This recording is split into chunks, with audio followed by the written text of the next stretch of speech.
Dear students, hope you are well. I am Mustafizur Rahman. Today I will conduct your English second paper class. ওকে বন্ধুরা, তোমাদের কি মনে আছে tense কত প্রকারের? টেন্স তিন প্রকারের: প্রেজেন্ট টেন্স, পাস্ট টেন্স এবং ফিউচার টেন্স। আজ আমরা আলোচনা করব ফিউচার ইনডেফিনিট টেন্স নিয়ে। ওকে, so our today's lesson is future indefinite tense.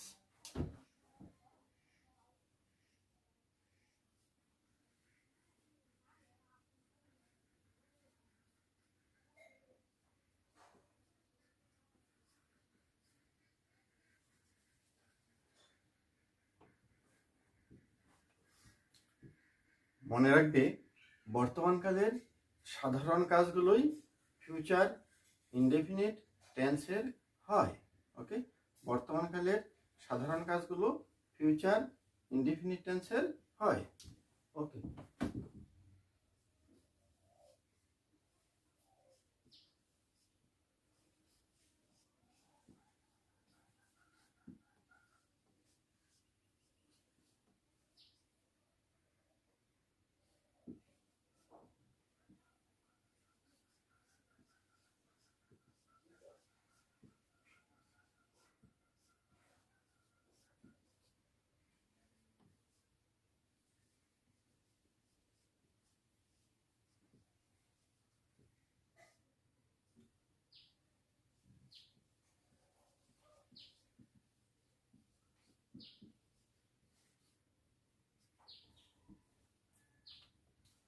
তাহলে বর্তমানকালের সাধারণ কাজগুলো ফিউচার ইনডেফিনিট টেন্সের হয়। বাংলা চেনার উপায়:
বাংলা চেনার উপায়: বাংলা ক্রিয়া শেষে বা, বি, ব, বে বা বেন থাকলে ভার্বের ফিউচার ইনডেফিনিট টেন্স হয়।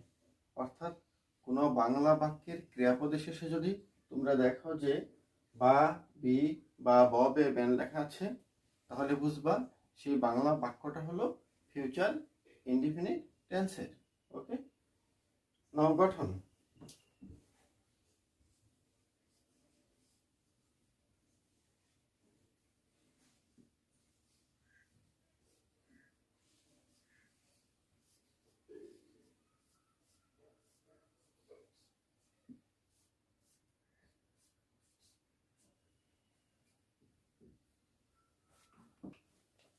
গঠনটা হলো সাবজেক্ট প্লাস শ্যাল বা উইল প্লাস ভার্বের প্রেজেন্ট ফর্ম, তারপর এক্সটেনশন। আমি আবার বলছি, সাবজেক্ট প্লাস শ্যাল বা উইল প্লাস ভি ওয়ান মানে হলো ভার্বের প্রেজেন্ট ফর্ম, তারপর এক্সটেনশন।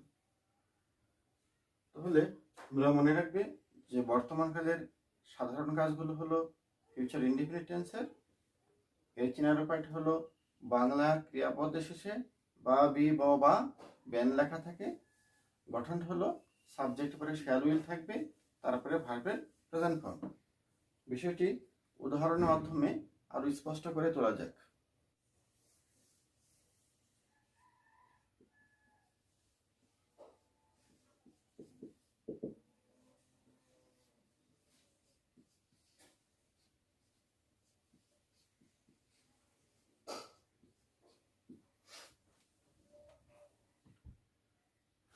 এই বাংলা বাক্যটি লক্ষ্য করো, আমি ঢাকা যাব, এখানে ক্রিয়াপদ হলো যাব, ক্রিয়াপদের শেষে কি রয়েছে? ব। আমরা বলেছি ক্রিয়াপদের শেষে বা, বি, ব, বে বা বেন থাকলে, দেখো এই বটা রয়েছে এই ক্রিয়াপদের শেষে। আমি ঢাকা যাব, ক্রিয়াপদ হলো যাব, যাব এর শেষে রয়েছে কি? ব। আমরা আগে বলেছি ক্রিয়াপদের শেষে ব থাকলে হবে ফিউচার ইনডিফিনিট টেন্স। সুতরাং এই বাক্যটার ইংরেজি অনুবাদ করতে হবে এই স্ট্রাকচারের মাধ্যমে। স্ট্রাকচারটা হলো প্রথমে সাবজেক্ট, আমি ঢাকা যাব, এখানে সাবজেক্ট হলো আই, তারপর বসবে শ্যাল বা উইল, এই দুটোর মাঝখানে যে কোনো একটি। তোমরা মনে রাখবে সাধারণত ফার্স্ট পার্সনের সঙ্গে বসে শ্যাল, সেকেন্ড এবং থার্ড পার্সনের সঙ্গে বসে উইল। আই হলো ফার্স্ট পার্সন, সুতরাং এই আয়ের সঙ্গে বসবে শ্যাল।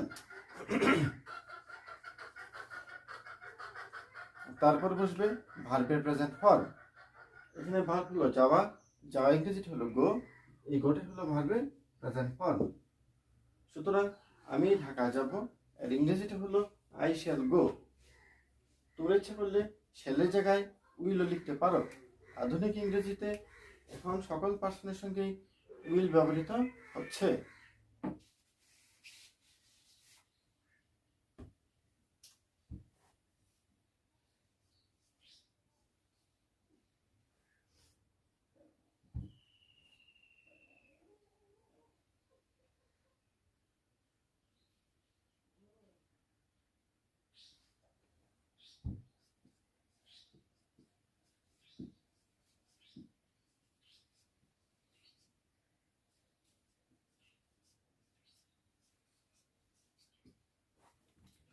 আমি চিড়িয়াখানা দেখতে যাব,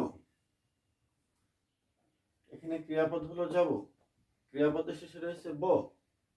আমরা জানি ক্রিয়াপদের শেষে ব থাকলে ওই বাক্যটা ফিউচার ইনডিফিনিট টেন্সের হয়।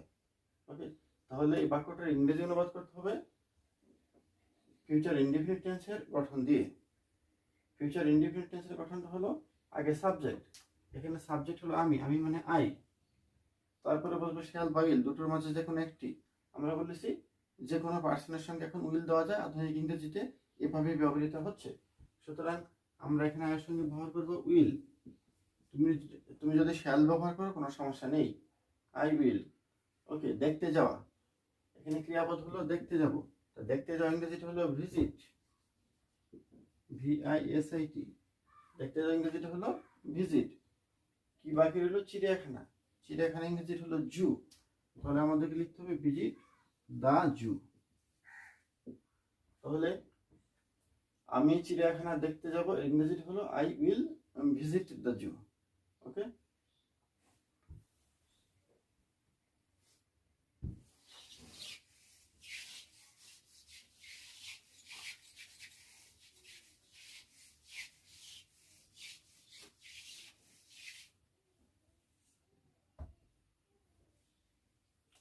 লক্ষ্য করো এই সেন্টেন্সটা হলো অ্যাফার্মেটিভ সেন্টেন্স, আমরা সংক্ষেপে লিখলাম AFF।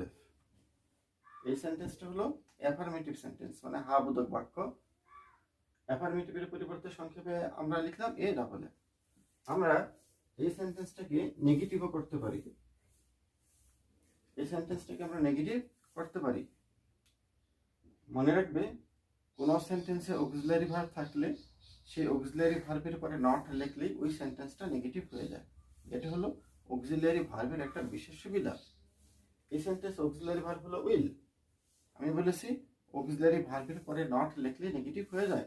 সুতরাং আমি যদি এটাকে নেগেটিভ করতে চাই, আমি চিড়িয়াখানা দেখতে যাব, তাহলে নেগেটিভ করলে হয়ে যাবে আই উইল নট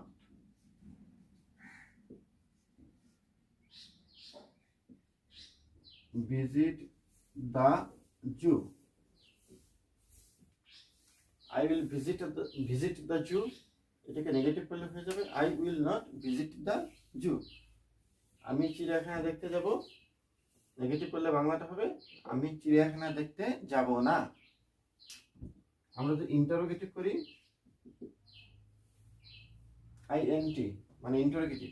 আমরা যদি এই সেন্টেন্সটাকে ইন্টারোগেটিভ করি তাহলে কি হবে দেখো, আই উইল আছে, এই উইলটাকে সাবজেক্টের আগে আনলে সেন্টেন্সটা ইন্টারোগেটিভ হয়ে যাবে। সুতরাং আমরা লিখতে পারি will I visit the zoo. Okay, তাহলে I will visit the zoo এটা অ্যাফার্মেটিভ সেন্টেন্স, মানে হ্যাঁ বোধক বাক্য। নেগেটিভ করলে হয়ে যাবে I will not visit the zoo, আমি চিড়িয়াখানা দেখতে যাব না। আর ইন্টারোগেটিভ করলে হয়ে যাবে will I visit the zoo, আমি কি চিড়িয়াখানা দেখতে যাব। ওকে বন্ধুরা, তোমরা এইভাবে হ্যাঁ সেন্টেন্স লিখে লিখে যদি প্র্যাকটিস করো তাহলে তোমরা ফিউচার টেন্সে দক্ষ হয়ে উঠবে। যেমন আমি বললাম I will visit the zoo, আমি চিড়িয়াখানা দেখতে যাব।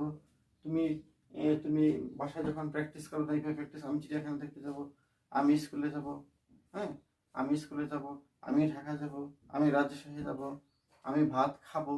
এরকম ভাবে বাংলা বাক্য লিখে লিখে তোমরা এটাকে ইংরেজি করবে, তাহলে তোমাদের ফ্রি হ্যান্ড রাইটিং প্র্যাকটিসটা হয়ে যাবে। ওকে,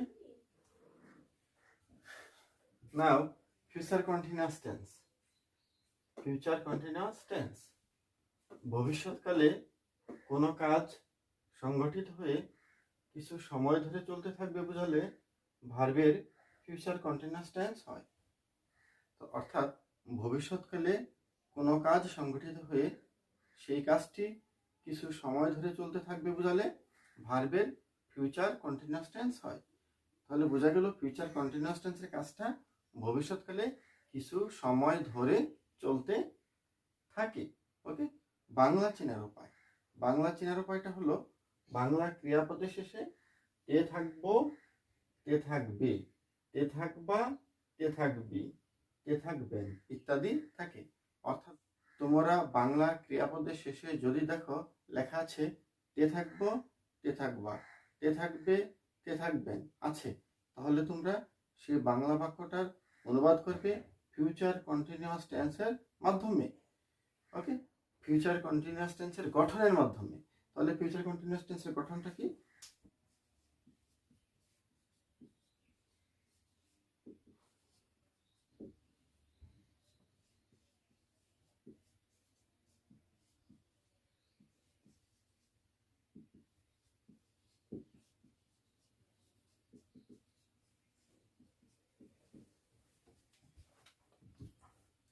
ফিউচার কন্টিনিউয়াস টেন্সের গঠন হলো সাবজেক্ট প্লাস শ্যাল বি বা উইল বি প্লাস ভার্বের প্রেজেন্ট ফর্মের সঙ্গে আইএনজি যোগ প্লাস এক্সটেনশন।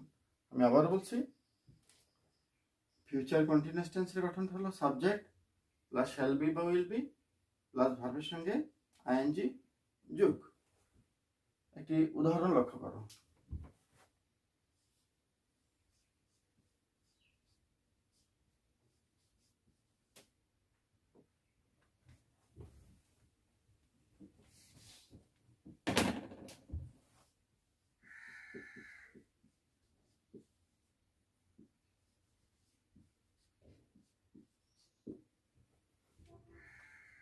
সে যেতে থাকবে।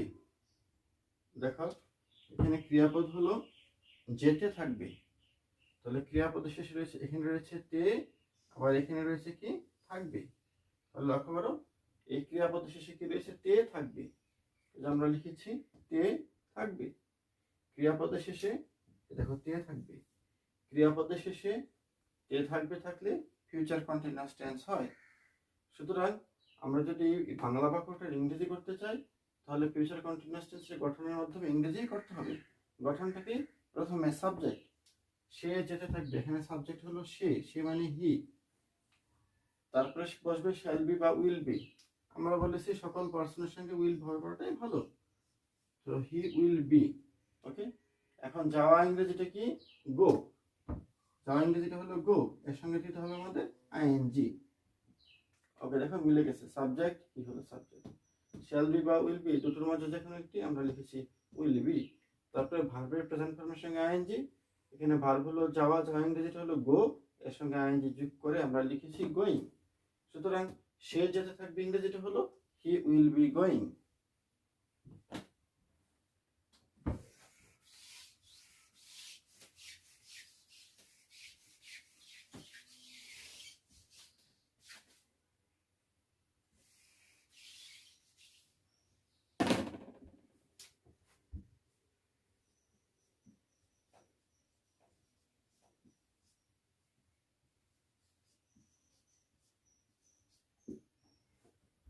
এই বাংলা বাক্যটা লক্ষ্য করো, সে কাঁদতে থাকবে। দেখো তে থাকবে, আমরা জানি তে থাকবে থাকলে ওই বাংলা বাক্যটা হয় ফিউচার কন্টিনিউয়াস টেন্সের। সুতরাং আমরা যদি এই বাক্যটিকে ইংরেজি করতে যাই তাহলে ফিউচার কন্টিনিউয়াস টেন্সের গঠন দ্বারা ইংরেজি করতে হবে। গঠনটা হলো প্রথমে সাবজেক্ট, এখানে সাবজেক্ট হলো হি, তারপরে বসবে শ্যাল বি বা উইল বি, দুটোর মাঝে যে কোনো একটি। তো হি এর সঙ্গে বসবে উইল বি, তারপর মূল ভার্বের প্রেজেন্ট ফর্মের সঙ্গে আইএনজি যোগ। এখানে মূল ভার্ব হলো কাদা, কাদা ইংরেজিটা হলো ক্রাই,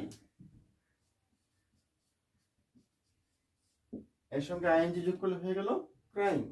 সুতরাং সে কাঁদতে থাকবে ইংরেজিটা হলো হি উইল বি ক্রাইং।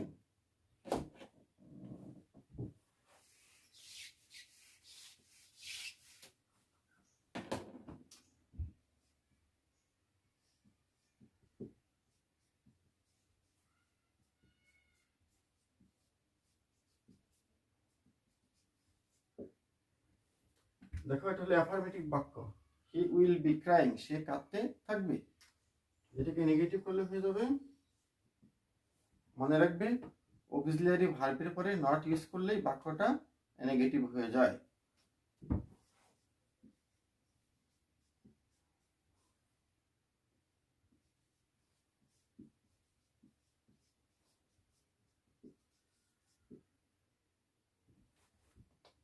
এখানে অক্সিলিয়ারি ভার্ব হলো উইল, উইল এর পরে ইউজ করলাম নট, সুতরাং উইল এর পরে নটটা দেওয়াতে এই বাক্যটি নেগেটিভ হয়ে গেল। সে কাঁদতে থাকবে ইংরেজিটা হলো হি উইল বি ক্রাইং, আর সে কাঁদতে থাকবে না এর ইংরেজিটা হলো he will not be crying.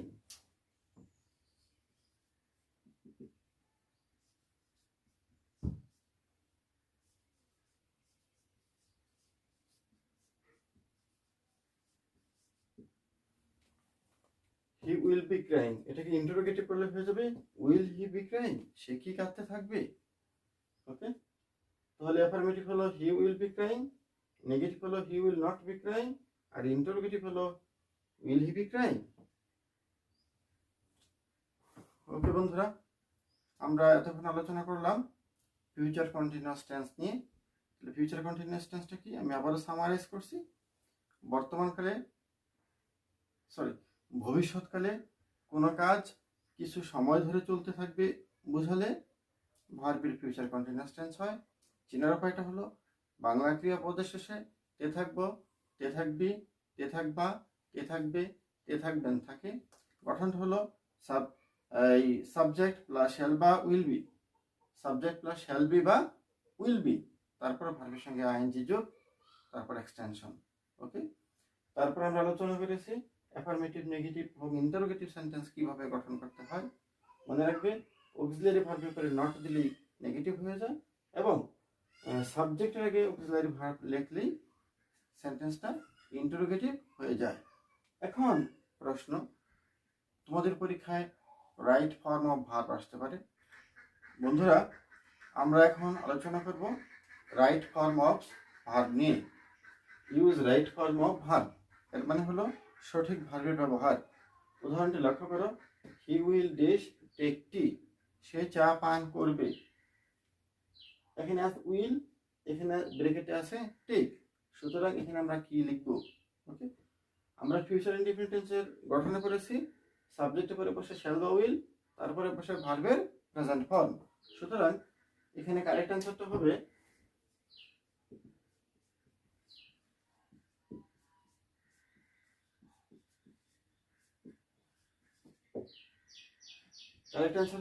He will take tea.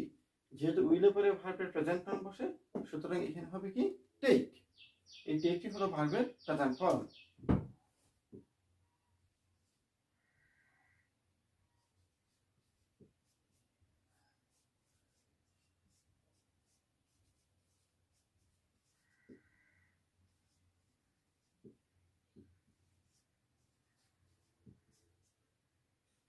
দেখো, I will dash go Dhaka, আমি ঢাকা যাব। এখানে উইল আছে। আমরা একটু আগে বললাম যে ফিউচার ইনডিফিনিট টেন্স মনে করেছি শ্যাল বা উইলের পরে বসে ভার্বের প্রেজেন্ট ফর্ম, সুতরাং এখানে প্রেজেন্ট ফর্ম হবে, গো এর প্রেজেন্ট ফর্ম হলো গো। I will go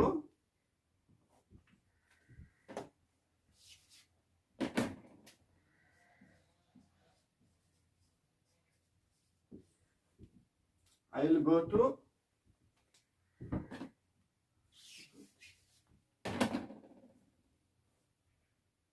I will dash go to Dhaka. তাহলে এখানে এই শূন্যস্থানে কি হবে?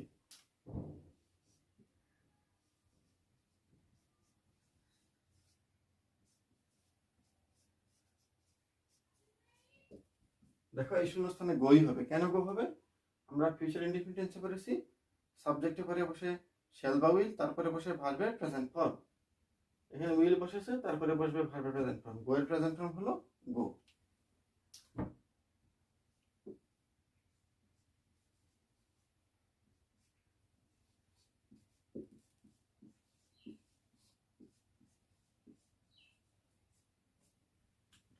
লক্ষ্য করো, দে উইল বি প্লেইং। এখন এখানে কি বসবে?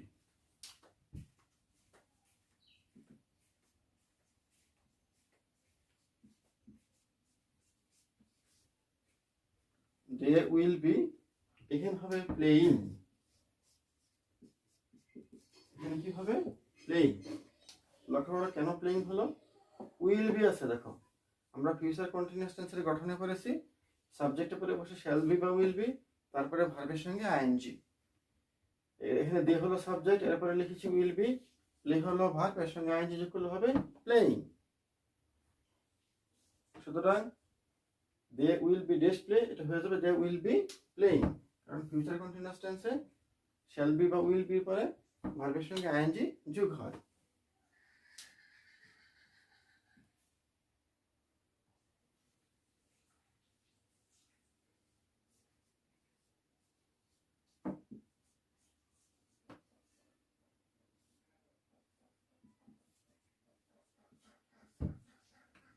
লক্ষ্য করো, শি উইল বি ড্যাশিং, এর মানে হলো সে গান গাইতে থাকবে। এখানে রয়েছে উইল বি, এখানে রয়েছে সিং। আমরা জানি শ্যাল বি বা উইল বি এরপরে ভার্বের সঙ্গে আইএনজি যুক্ত হয়। সুতরাং অ্যান্সারটা হবে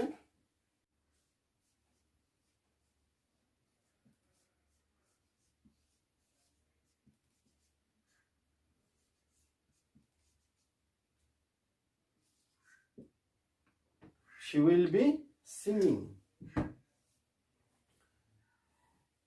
ডিয়ার স্টুডেন্টস, আজ আমরা আলোচনা করলাম ফিউচার ইনডিফিনিট টেন্স এবং ফিউচার কন্টিনিউয়াস টেন্স, বাংলা চেনার উপায়, এদের বাংলা চেনার উপায়, এদের গঠন এবং রাইট ফর্ম অফ ভার্বসে এদের ব্যবহার। তোমরা বাসায় এগুলো ভালোভাবে প্র্যাকটিস করবে। ওকে, আমি তোমাদের এখন হোমওয়ার্ক দিয়ে দিচ্ছি।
ওকে বন্ধুরা, তোমরা এই হোমওয়ার্কগুলো করে আমাকে ইনবক্স করবে।